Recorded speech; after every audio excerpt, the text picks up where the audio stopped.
لی دمجمێرێکی شەڤابۆری جامێن تۆڕمبێلا کادرێکی یەکێتیە نیشتیمانیا کوردستانê ji لای çend kesanên neniyaz ve dihête şikandin. Kadirê yeketiyê jî goman li ser vê boyerê heya û dibêjît renge li ser hizr û bîrên cuda bît yan jî bo merema diziyê bît.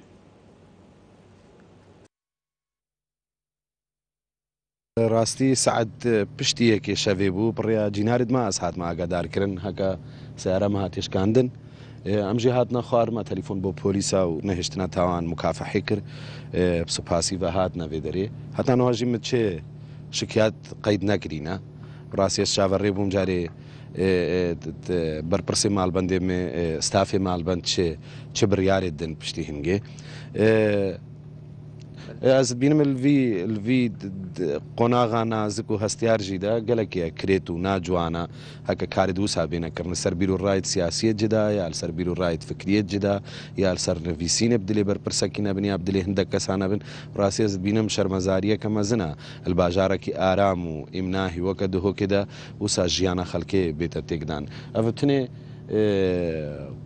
قوربانە ئەڤی خەلکی بێ کە تەحملڤان زروفا هەمواتکە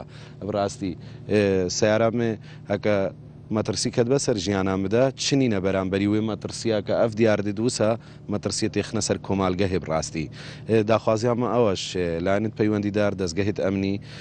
ئەف کۆمالگەهژی کە بچووکە بنچاودێریە کامیرێژی دەیە ئاسانی کارنوان کەسە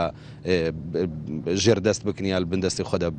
یعنی کارن بگرن بڕاستی هەکە بڤێن داخوازیام ئەوە هەکە کێم تەرخەمیەتی دە نەکن ئەوت کە ئەفکارکرینژی نەژبەرمێ ئەژبەر هەموو کۆمالگەهێ هەکە بێنە گرتن و بێنە سزادان.